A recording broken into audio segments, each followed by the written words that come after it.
fortifica os laços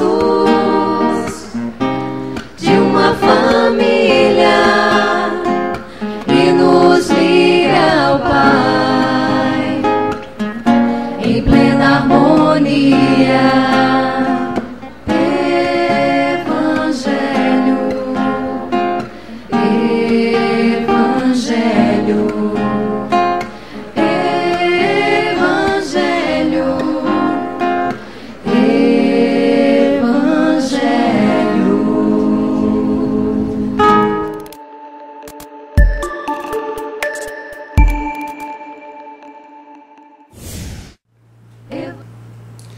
Boa noite, sejam bem-vindos a mais um Evangelho Online.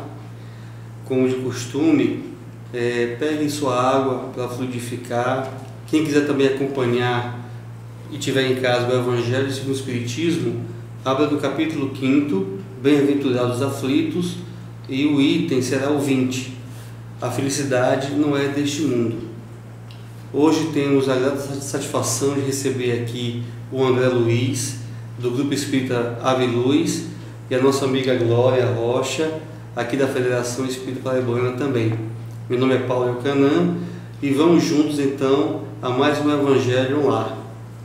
E para iniciarmos, vamos solicitar ao André que faça a nossa prece inicial. Busquemos neste momento a figura de Jesus em nossa tela mental, luminoso como o sol,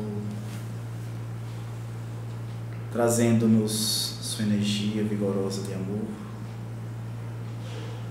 que vai adentrando os nossos lares, beneficiando-nos.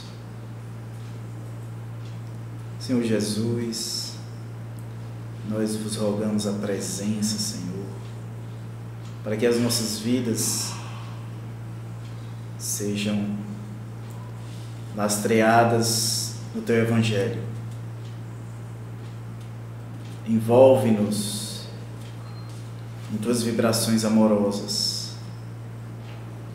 Faz-nos perceber, Senhor Jesus, a profundidade da Tua mensagem e a oportunidade que ela é para a renovação de nossos destinos. Permanece conosco, Senhor. Graças a Deus. Graças a Deus. Muito bem. Nunca é demais lembrar que, além da nossa discussão, nosso debate acerca do tema, este programa também tem a intenção de estimular que você possa, também na sua casa, escolher um dia da semana, um horário, para que faça o seu Evangelho no lar, para que você possa convidar Jesus a permanecer em sua casa. É sempre importante a gente ter esses momentos de reflexão em família. E vamos dar então início à leitura do item 20, do capítulo 5º. Vamos pedir a Glória para que possa a leitura. Então temos aqui: a felicidade não é deste mundo. Não sou feliz. A felicidade não foi feita para mim, exclama geralmente o homem em todas as posições sociais. Isso, meus caros filhos, prova, melhor do que todos os raciocínios possíveis, a verdade dessa máxima do Eclesiastes: a felicidade não é desse mundo. Com efeito, nem a riqueza, nem o poder, nem mesmo a florida juventude são condições essenciais à felicidade. Digo mais, nem mesmo reunidas essas três condições tão desejadas, porquanto incessantemente se ouve, no seio das classes mais privilegiadas, pessoas de todas as idades se queixarem amargamente da situação em que se encontram. Diante de tal fato, é inconcebível que as classes laboriosas e militantes invejem com tanta ânsia a posição das que parecem favorecidas da fortuna. Nesse mundo, por mais que faça, cada um tem a sua parte de labor e de miséria, sua cota de sofrimentos e de decepções, donde facilmente se chega à conclusão de que a terra é lugar de provas e de expiações. Assim, pois, os que pregam que ela é a única morada do homem e que somente nela, em uma só existência, é que lhe cumpre alcançar o mais alto grau das felicidades que a sua natureza comporta, iludem-se, enganam os que os escutam, visto que demonstrado está, por experiência arquissecular, que só excepcionalmente esse globo apresenta as condições necessárias à completa felicidade do indivíduo. Em tese geral, pode afirmar-se que a felicidade é uma utopia, a cuja conquista as gerações se lançam sucessivamente, sem jamais lograr alcançá-la. Se o homem ajuizado é uma raridade nesse mundo, um homem absolutamente feliz jamais foi encontrado. O em que consiste a felicidade na terra é coisa tão efêmera para aquele que não tem a guiá-lo à ponderação, que por um ano, um mês, uma semana de satisfação completa, todo o resto da existência é uma série de amarguras e decepções. E notai, meus caros filhos, que falo dos venturosos da terra, dos que são invejados pela multidão. Conseguintemente, se a morada terrena são peculiares às provas e à aspiração, forçoso é se admita que algures moradas há mais favorecidas, onde o espírito, conquanto aprisionado ainda numa carne material, possui toda a plenitude os gozos inerentes à vida humana. Tal a razão por que Deus semeou no vosso turbilhão esses belos planetas superiores, para os quais os vossos esforços e as vossas tendências vos farão gravitar um dia, quando vos acharem suficientemente purificados e aperfeiçoados. Todavia, não deduzais das minhas palavras que a terra esteja destinada para sempre a ser uma penitenciária. Não certamente. Dos progressos já realizados, podeis facilmente deduzir os progressos futuros e dos melhoramentos sociais conseguidos, novos e mais fecundos melhoramentos. Essa tarefa imensa, cuja execução cabe à nova doutrina que os espíritos vos revelaram. Assim, pois, meus caros filhos, que uma santa emulação vos anime e que em cada um de vós se despoje do homem velho. Deveis todos consagrar-vos à propagação desse espiritismo, que já deu começo à vossa própria regeneração. Corre-vos o dever de fazer que os vossos irmãos participem dos raios da sagrada luz.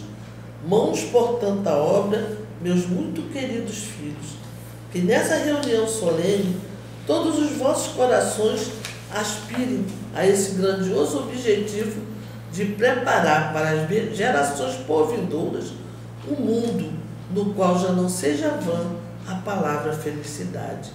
François Nicolas Madeleine, Cardeal Morlot, Paris, 1863. Muito bom. Bonito, né? Bonito. Muita informação aqui da gente. Muita informação em 8 parágrafos. Bom, eu acho que a gente poderia começar a debater. Primeiro, a gente trazendo um pouco do conceito do que seria felicidade, né? Porque, de certa forma, há uma série de conceitos, cada um acha que a felicidade é isso ou aquilo, ou está naquilo, né? O que a gente poderia assim, dizer o que seria a felicidade? Tentando buscar, evidentemente, aquilo que Jesus, inclusive, fala nas bem-aventuranças, né? Bem-aventurados, né? Felizes, enfim. O que a gente poderia dizer? André, você gostaria de começar? Sim. Antes exatamente de falar sobre felicidade e essa felicidade que Jesus promete aos aflitos da terra, quando ele disse bem-aventurados os aflitos, é interessante destacar justamente isso. Lá a mensagem já nos traz que o Eclesiastes fala que na terra a felicidade não há. E Jesus também já nos trouxe algumas informações sobre isso, quando nos disse que aqui no mundo teríamos tribulações. Mas ao mesmo tempo ele fala que nós tenhamos bom ânimo. Então, desde sempre, a doutrina cristã nos revelou a condição do planeta Terra, que o Espiritismo nos fala que é um planeta de provas e de expiações. Então, já estamos muito esclarecidos a esse respeito, no sentido de não buscar ilusoriamente uma felicidade que não é deste mundo. E aí, quando nós não temos a perspectiva da vida futura, isso nos força a buscar a felicidade nas questões que nos rondam aqui no planeta Terra, nas questões da materialidade, nos prazeres que a vida pode nos oferecer. E aí, como vez por outra, e a mensagem é clara, nós estamos sujeitos a dificuldades, a decepções, algumas dessas bem arrojadas,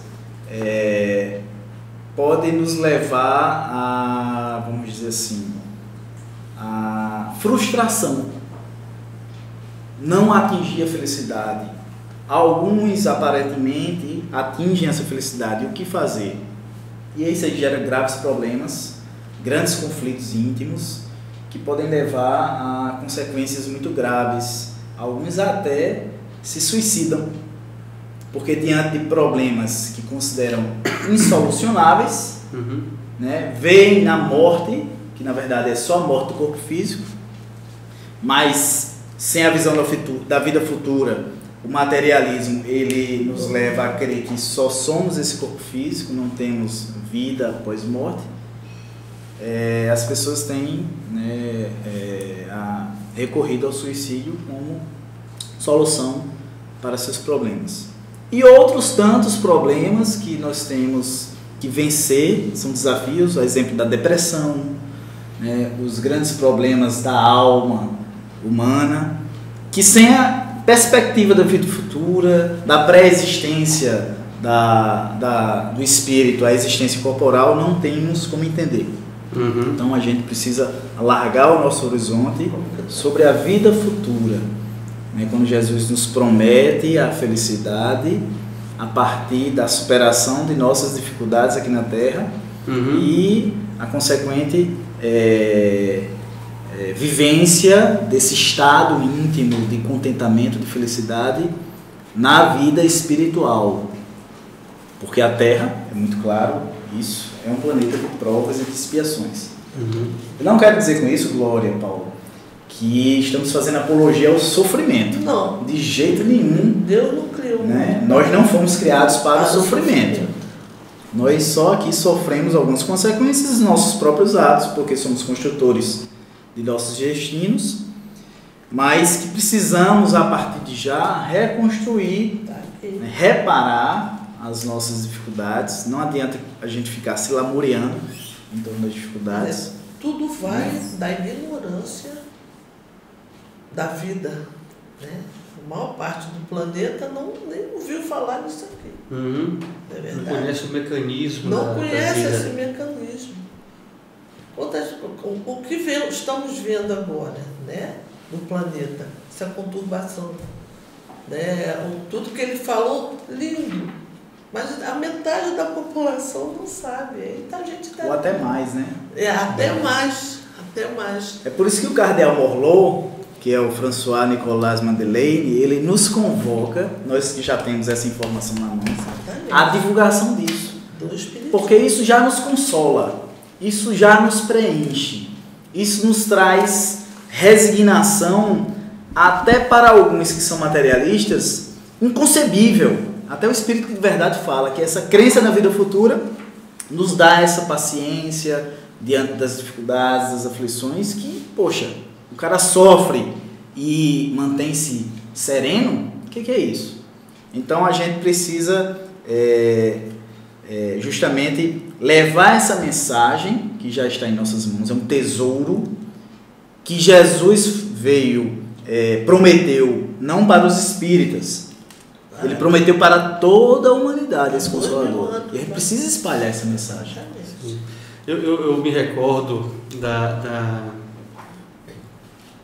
de uma vez, se não me engano, foi o Gugu Liberato fazer uma entrevista com o Chico Xavier, E Chico cheio de doenças, cheio de problemas físicos.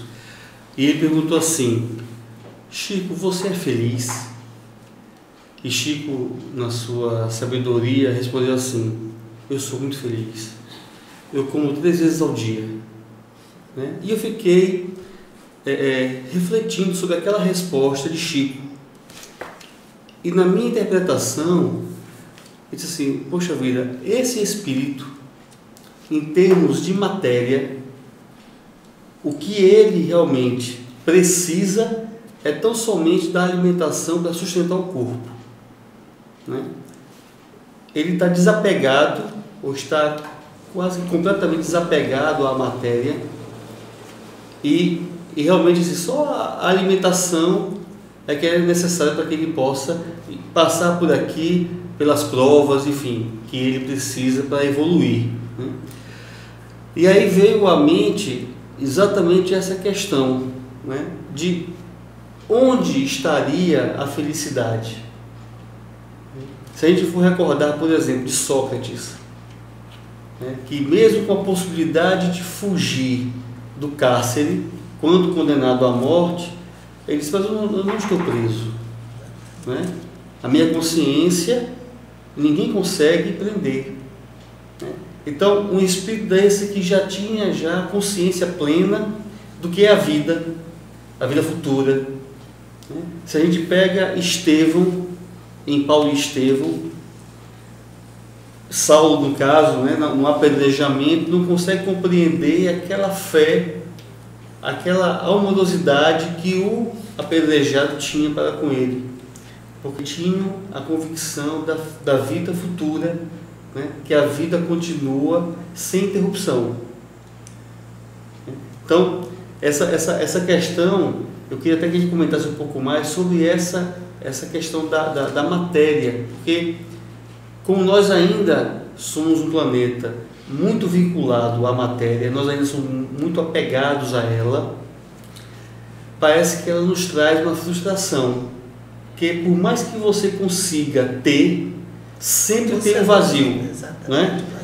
E aí eu queria fazer um comparativo com esse desapego, né? Inclusive em relação à própria Terra, porque a Terra ela ainda está nesse processo, mas daqui a um tempo, como um plano de regeneração. Mas a gente já vê que está havendo uma mudança devagarzinho, né? Até devido a essa fase de transição que estamos passando, e esse movimento de perda, de terremotos, e, né, de grandes calamidades, faz com que as pessoas acordem.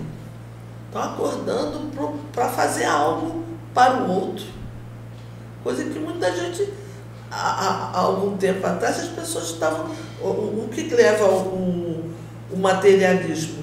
Ao nosso egoísmo, ao nosso orgulho, ao querer mais, ao querer passar você, como está aqui, ao invejar a sua posição, querer ser ou como você ou mais. Nós não vemos aí. E agora, quando vem essa reviravolta, né, estamos vendo devagarzinho, as pessoas estão acordando. Você liga a mídia só mostrando fatos insólitos que nunca vimos, pessoas dentro de barquinho fugindo de um lugar para o outro, guerras. Então faz com que você pense no outro. É o que vai fazer que a gente mude. Tá entendendo? O que vai fazer que a gente mude para melhor é o outro. É a aplicação do amar. A aplicação do amai-vos, né, que Jesus nos pede. Amar o quê? Amar o próximo, amar Deus. Né? Amar a Deus ao próximo e a você. Mas você tem que estar vendo o outro, é a matéria-prima que Deus está me dando para poder tentar modificar, tentar fazer com que a felicidade possa ser possível. Está entendendo? O que faz que a gente está vendo, é muito bonitinho a gente ler, lindo, né? É um texto maravilhoso, tão atual.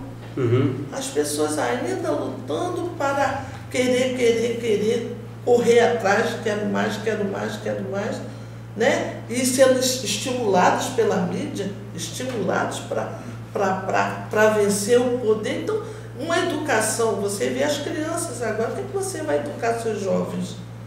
Né? Estude para você ser alguém, né? Para você crescer, para você poder, para você ultrapassar o outro, para você ser melhor do que o outro. Né? Aí a gente fica assim, meu Deus, como é que eu vou educar esse menino para ele ser bom? Para ele aceitar o próximo como ele é.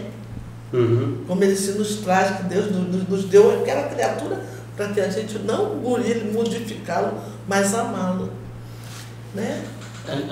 Eu costumo dizer assim para meus filhos, diz assim, olha, seja muito bom naquilo que você faz. Né? Tente sempre se superar a si próprio naquilo que você faz. Agora, nunca queira ser melhor do que ninguém, porque para ser melhor pressupõe me comparar com o outro. Né? E eu ser bom, eu estou olhando para mim mesmo, independentemente do outro. Mas parece que essa assertiva, ela é meio complicada por conta dessa sociedade competitiva que a gente tem. E parece que a gente precisa se submeter a essa imposição do mercado, enfim, de querer realmente, de precisar ser melhor do que o outro para poder ter acesso a... Mas o que eu acho interessante é a gente começar a mudar essa concepção, porque se eu, de fato, for bom e eu me superar, eu vou acabar tendo realmente uma posição, porque nem todos conseguem fazer essa autossuperação, não é verdade? Né? Mas eu acho que essa mentalidade do melhor, ela tem sido motivo de muita queda na humanidade. Né? Nós estamos constatando essa realidade. Né? Agora, quer dizer que nós não podemos usufruir dos bens da terra? Não temos esse direito? Está aqui dizendo que tem. O livro dos Espíritos, nós temos direito a ter nosso carrinho, a ter uma casa, a ter conforto, a usufruir. Agora, nós não temos o direito de, para conquistar, eu passar para atropelar, né? Desculpa o termo, mas não é assim, para conquistar isso. Nem tão pouco. Exatamente. Isso ser o eixo centralizador da vida do Da pessoa. vida, exatamente. Porque o materialismo, ele está caindo em contradição em todos os tempos da humanidade. Basta ver que aqui pela lição do François Nicolas, que apesar das condições mais favoráveis, que quais sejam riqueza, juventude e poder. Isso aí todos aspiram a isso. Né? É uma coisa assim, o mundo, se nós observarmos, todos aspiram a isso. Mas apesar dessas três condições que são consideradas ideais, nós observamos que as pessoas estão deprimidas. Exatamente, porque As pessoas não têm relacionamentos saudáveis, são conflitos e mais conflitos. Então, o materialismo, que Allan Kardec falou que seria o maior inimigo do espiritismo, ele cai por terra, porque ele não consegue explicar essas contradições. falta aquele lado espiritual. Poxa, se eu busco na vida essas condições, se eu busco pelo hedonismo, que é uma derivação do materialismo, Exatamente. Essas condições que vão me trazer os prazeres materiais, mas eu não consigo ter isso em plenitude, sempre posso até ter momentos de alegria, momentos de felicidade, mas que não são momentos perenes. Por que isso acontece? Então, o materialismo não consegue explicar.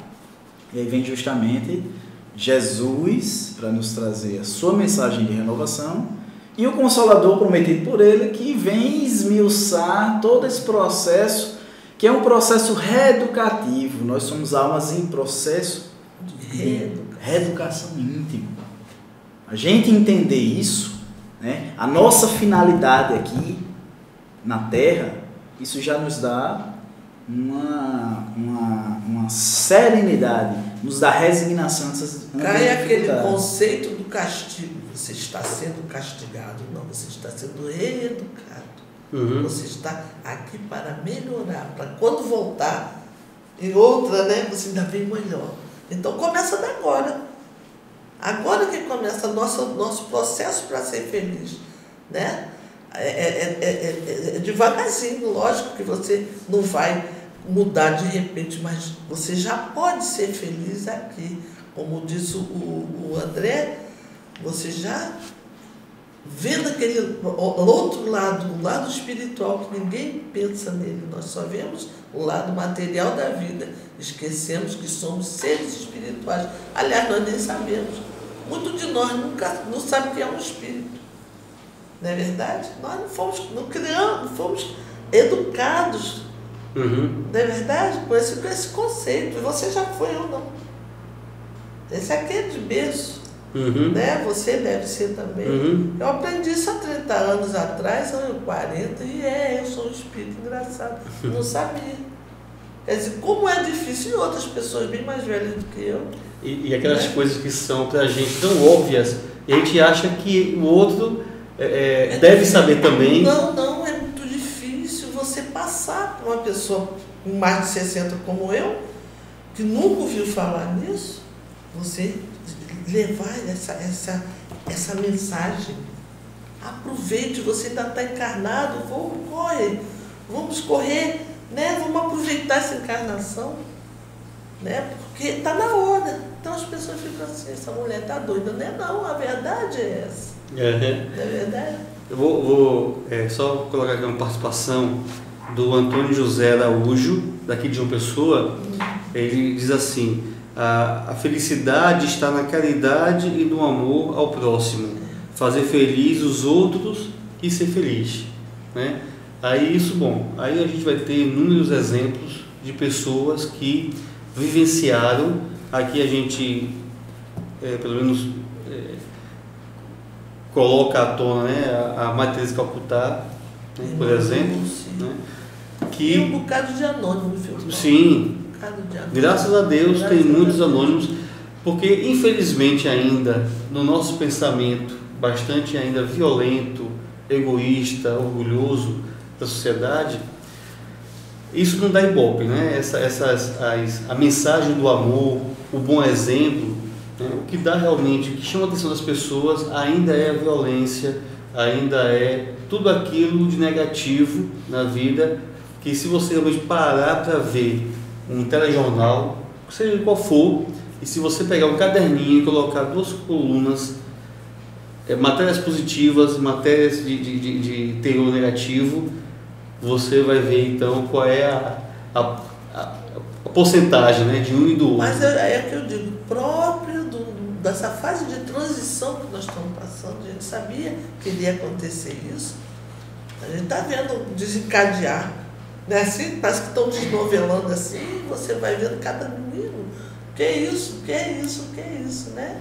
E como você diz, o bem não é bem propagado, não dá ibope. Não cabe nos fazer isso. Exatamente. Seguir essa orientação espiritual aqui. Para você mudar. A orientação espiritual aqui muito clara desse espírito que participou da codificação. Uhum. Essa mensagem foi selecionada por Allan Kardec, quando recebeu lá em 1863, de divulgar essa mensagem, e que faz parte desse processo de caridade. Quando nós levamos para o próximo essa mensagem de regeneração, essa mensagem de consolação que o Espiritismo já nos propicia, nós estamos participando desse processo aí.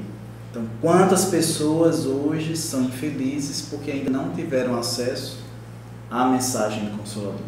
Então, a gente precisa até acelerar, intensificar esse processo. Eu me lembrei agora de uma frase lá no livro de Paulo Estevam, já que você tocou nesse assunto. Lá tem o seguinte: Deus tem pressa do serviço bem feito. Eita! Né? Tem essa figura, né, trazida lá por Emmanuel, para que a gente intensifique as nossas ações para realizarmos essa tarefa de renovação do planeta, conforme o espírito François Nicolas. O planeta Terra ele não está destinado sempre a ser uma penitenciária, a ser um planeta de sofrimentos, mas que ele precisa se renovar a partir de nós mesmos, e já, agora é o momento, não podemos perder tempo. Então é o nosso próprio bem, não é? Deixa eu só colocar aqui mais uma participação, que é agora da Maria Oliveira, que é lá de Fortaleza, e ela diz assim: felicidade deve ser uma joia rara uma joia muito rara, de difícil acesso neste mundo, poucos a conhecem. Digo isso porque, quando se procura o significado de felicidade, filósofos, religiosos, psicólogos, etc., não sabem explicar com toda certeza o que seja. Até no dicionário, o conceito é um pouco confuso, embora haja muitas receitas para a felicidade, né? E é de fato... Porque ele é íntimo. Cada um de nós tem o seu momento feliz. Você tem o seu, tem o meu. Cada um de nós sabe o que é ser feliz. Eu não posso dar, porque é uma luta interior nossa. Você tem que pegar, tem que ser determinado para colocar em prática o que nós já falamos anteriormente, que é a caridade, que é o amor, né? E só você que vai ficar feliz com o que você fizer de bom a alguém, ou uma instituição, seja lá o que for. Você que tem que lutar por essa felicidade. Agora, Glória, só pegando esse conceito gancho. assim, ser feliz é isso assim, não, são momentos. Mas pegando esse gancho, porque de fato nós temos momentos alegres, né? Contentamentos. Porque, por exemplo, se eu sou uma pessoa que coloco nas coisas a felicidade, né, o adquirir, possuir, todos nós, a gente almeja, sei lá, comprar um carro, né, ou mesmo um sapato. A gente compra um sapato, aí a gente começa até a andar devagarzinho para ele não engelhar, né? Tem essa questão de você andar com ele bem, daqui a pouco você não está nem aí, anda com ele de todo jeito, ele já não faz mais parte da tua aspiração, daquilo que você considerava como felicidade. Você compra um carro, né? Poxa, tem aquele momento de alegria, de curtição, mas é uma coisa tão efêmera, que logo logo você já está olhando já para um outro carro que está sendo lançado, mais tecnologia, enfim, né? Então, o que é que, assim, eu, Paulo, eu acho importantíssimo, é exatamente essa função do Espiritismo. Porque se eu sou materialista, eu tenho um valor, né? Não quero dizer aqui com isso que não existem materialistas que façam bem. Ao contrário, a gente sabe que tem muito materialista que faz muito mais bem que muitos de nós ligados a alguma religião, né? Mas eu falo do valor da vida, dos valores que tem na vida. Quando a doutrina espírita vem e diz assim, olha, a vida é muito mais do que isso que vocês pensam que nós, os ditos mortos, estamos muito mais vivos do que vocês pensam, né? Que existem as consequências de todo e qualquer ato, né? Que a vida é única, vocês estão numa existência, como outras tantas pelas quais já passaram. Então, e que no mundo espiritual, nada você leva de material. Então você começa a identificar que a felicidade ela não está atrelada realmente a algo, porque tudo que é algo é exterior, né? É como você falou, transitório, é uma questão íntima. E fazer a felicidade do outro, o que é que você me diz? Eu até tomar a palavra de Paulo um pouquinho, eu acho que aí é o segredo. Eu acho que a felicidade, a construção da nossa felicidade, ela é diretamente proporcional à promoção da felicidade alheia. Exatamente. Eu acho que é por esse caminho mesmo. O caminho é esse. Não é à toa que Allan Kardec elegeu como bandeira primordial da doutrina espírita, fora da caridade não há salvação. Isso inspirado justamente no Espiritismo como mensagem que vem reviver o cristianismo primitivo. Sim. E aí Jesus nos dá uma série de referências nessa promoção da felicidade alheia, né? No pensar no próximo antes de nós mesmos. A mensagem lá, a parábola do bom samaritano, né? Nos traz, eu acho que é uma referência, assim, não há dúvidas, né? Essa mensagem, ela revela esse raciocínio. E aí, agora, e para você praticar isso, quanto mais então você tem a capacidade de renunciar, né? de renunciar a você próprio, ou seja, eu não estou tão preocupado comigo, né? Eu estou me voltando para o próximo, né? Agora, e por que eu acho que é interessante essa colocação? Porque sempre que... Tem uma frase que eu ouvi de Divaldo, que ele diz assim, o mal que me fazem não necessariamente me faz mal. No entanto, o mal que eu faço, esse sim me faz mal, né? Então, todo ato que eu faço, que começa a partir de mim, vai me fazer o bem ou o mal, dependendo da intenção com a qual eu faço. Então, se eu promovo o bem ao próximo, aquilo já sai me fazendo bem. Exatamente. Né? Já é um refrigério íntimo. Consequência natural, né? Você esquece carro, casa, tudo. Você colocar sua felicidade em bens, coisa transitória, no outro também. Eu só vou ser feliz se minha filha se formar, se meu marido conseguir um cargo político, qualquer coisa assim. Está entendendo? Então, a pessoa coloca a felicidade em coisas que não são tão necessárias assim. Agora, se você disser assim, eu tenho que fazer algo por alguém, eu preciso, né? Eu estou vendo, como é que você pode ser feliz vendo tantas pessoas em condições adversas ao seu lado? E você pode, às vezes, nem que seja orando, no mínimo, você parar um dia, fazer uma vibração para aquele bocado de gente que está ali, no mínimo. Não é sair dando esmolinha, não. Não é isso. É um sorriso, é um bom dia. Essa é a caridade, isso é que é o amor. Né? Espalhar esse amor que Deus nos deu, isso nos faz feliz. Que coisa melhor você passar numa pessoa, bom dia. Quantas pessoas cheias de depressão, com ouro dentro de casa, nadando em bem-estar, em coisas às vezes supérfluas, mas não é capaz de chegar ao outro. Entendeu? Uhum. É isso que faz, isso aqui para mim, eu estou dizendo eu, né? Sim. A minha concepção de felicidade seria essa. O outro é a matéria-prima que Deus me deu para eu me fazer feliz, fazendo-o feliz. É interessante a gente resgatar algo para uma reflexão de cada um de nós, né? Só há uma pessoa para a qual nós temos verdadeiramente autoridade, que somos nós mesmos. Certo. Né? Ninguém mais eu consigo, né, exercer autoridade plena, só a mim mesmo. Então, eu posso acatar ou não, por exemplo, a injúria, né? Eu tenho o direito de não querer acatar certos desaforos. Escolho ficar na harmonia, escolho ficar equilibrado. Como eu posso também escolher explodir, revidar, né, bater e entrar naquele círculo vicioso da desarmonia, né? Então, essa questão aí vem muito ao encontro da questão da felicidade, porque eu tenho o livre-arbítrio, né, de poder escolher assim, olha, eu quero acordar amanhã e acordar sorrindo, né?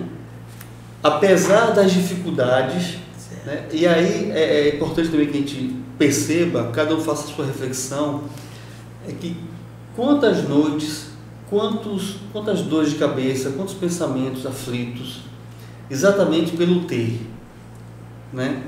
Eu fico imaginando Chico Xavier, uma pessoa desapegada aos materiais, como ela tem foco, energia para só fazer o bem, sem estar preocupado em trabalhar, e aquela prestação que vai vencer, e não sei o que, sabe? Pelo ter. E aí você acaba esquecendo da simplicidade que foi a vida de Jesus, a vida de Francisco de Assis, a vida de Maria Teresa de Calcutá, a vida de Chico Xavier, pessoas que demonstravam felicidade. Emmanuel nos falou exatamente sobre isso no livro O Consolador, quando ele respondeu a pergunta de como nós poderíamos iniciar o processo de iluminação interior. E aí ele enumera 3 conselhos para nós. Vejam como os espíritos superiores, eles querem facilitar a nossa vida e nós é que complicamos. Quais são esses 3 conselhos? Um deles é o autodomínio, A gente, né, você até falou aí da questão de acatar em nós mesmos essas questões adversas, e aí a gente tem um livre-arbítrio de decidir para que caminho a gente vai seguir. O segundo conselho de Emmanuel é sobre a disciplina dos sentimentos egoísticos. Entra em relação com a questão do materialismo, né? O egoísmo está ligado umbilicalmente ao materialismo. E um terceiro conselho que entra justamente nessas referências que você, Paulo, trouxe, Glória já trouxe também, que é em relação aos testemunhos das almas santificantes que nos precederam. Né? Todos esses espíritos aí que vêm nos ensinar como viver. São referências. São referências. Então, se a gente seguir esses 3 conselhos, a gente está fazendo nosso processo de iluminação interior. Né? Emmanuel é muito claro conosco. Mas a gente insiste em não querer abdicar desses nossos prazeres pequeninos. Mas né? nós somos pressionados, não? Nós somos uma minoria também, no meio do contexto social que nós vivemos, não é verdade? Nós temos o nosso grupo espírita, lá fora nem todo mundo é espírita. Sim. Está entendendo? Então somos pressionados. Então, de repente, se você não tiver, né, aquela fé, você tiver aquela perseverança, você se deixa levar. Mas eu me refiro até a isso, Glória. Eu me refiro assim, apesar de nós termos, né, o acesso à mensagem, que evidentemente não é privilégio nosso, é uma necessidade, né? Eu imagino o trabalho que eu dou aos mentores espirituais, e eles disseram assim, antes de eu reencarnar numa família espírita, disse assim, ó, Paulo, preste atenção, tu vais voltar numa família já espírita, para ver se você consegue melhorar, tirar algum lucro dessa existência, né? Mas eu digo assim, a gente tem acesso a isso e ainda assim, ainda com dificuldade de abdicar dos prazeres corriqueiros, mundanos, efêmeros, para realmente conseguir começar a praticar mais efetivamente, como as referências, como a gente já citou aqui, esses personagens da história recente nossa, inclusive contemporâneos nossos, né? Maria Teresa, Chico Xavier, Irmã Dulce, enfim, e tantos outros, anônimos inclusive. Mas essa Joana de Ângeles diz que a gente não deve se envolver, nós não devemos violentar também. Você vai seguindo o seu grau de evolução. Sim, claro. Você chega lá. Sem dúvida. Viu? Sem dúvida. Não, mas a pergunta que eu faço é já essa. está bom que você já tem essa noção. Eu não estou tão bom como deveria. Eu ainda não mudei tanto. Já é um bom passo do que aquele que diz, mas eu já estou. Tá não. Né? Não, sem dúvida, a gente. Não é melhor a gente não ficar nessa reflexão, eu não estou tão bem, não estou dando trabalho, mas eu vou melhorar. A gente não pode efetivamente... Ser espírita não é esse? É o que se esforça. Isso, diariamente. Para domar suas más inclinações. Então nós estamos nos esforçando, devagarzinho, a gente chega lá. Mas quando eu faço a minha auto-reflexão, que aí realmente é uma reflexão de cada um, eu vejo que eu poderia me esforçar mais. Eu, Paulo, né? Isso quanto a isso... Claro, comigo mesmo. Eu não tenho dúvida em relação a isso, né? Mas... eu queria trazer uma outra questão aqui, que inclusive o Espírito cita aqui uma coisa interessante, assim, ó. Em tese geral, pode afirmar-se que a felicidade é uma utopia e cuja conquista as gerações se lançam sucessivamente sem jamais lograrem alcançá-la. Se o homem ajuizado é uma raridade neste mundo, né? Esse ajuizado pode entender já com um discernimento, né, em relação a esses valores, essa questão do materialismo, da questão espiritual. O homem absolutamente feliz jamais foi encontrado. Exatamente.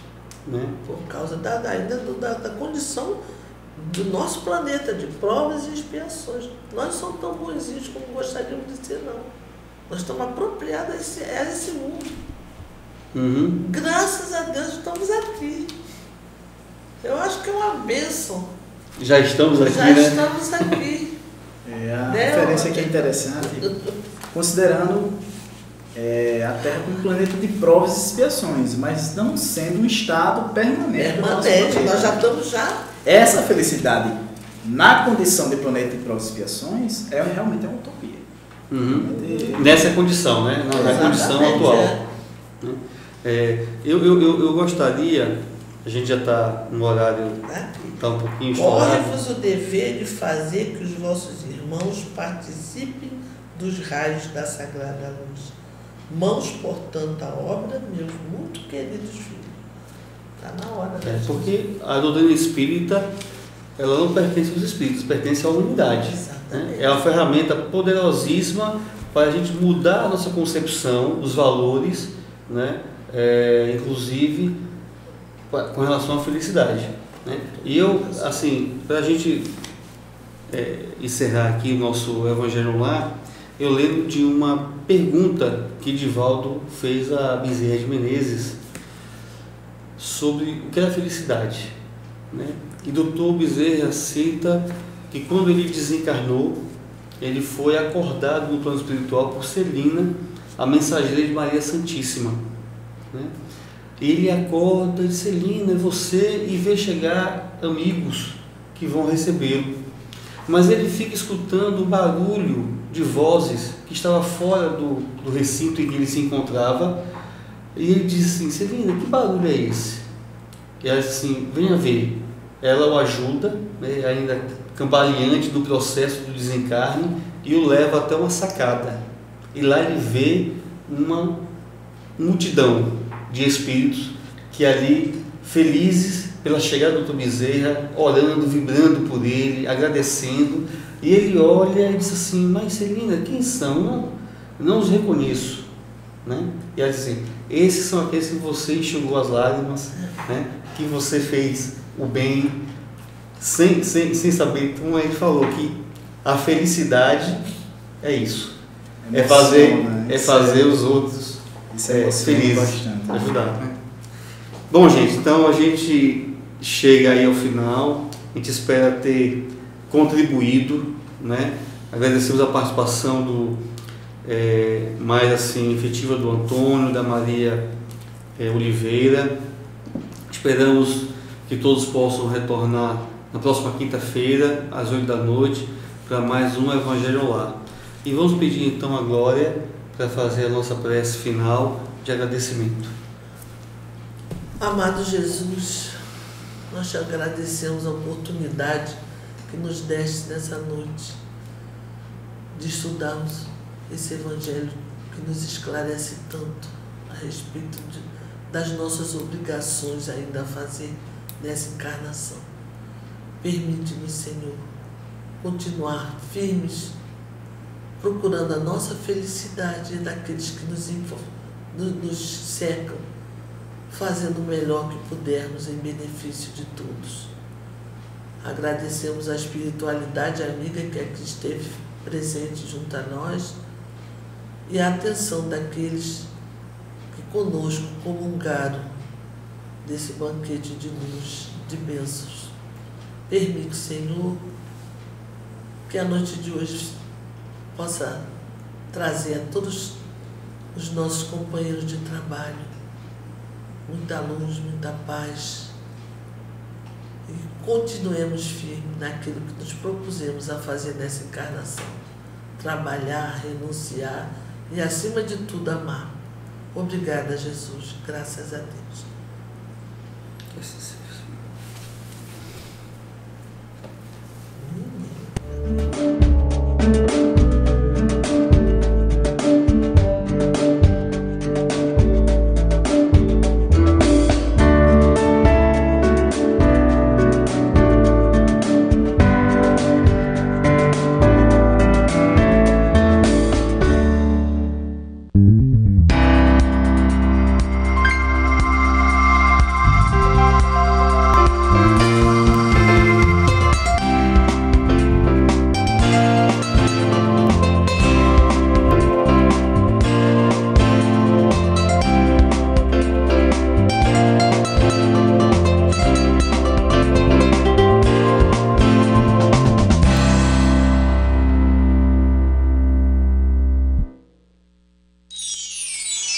revista Ser Espírita tem o conteúdo estruturado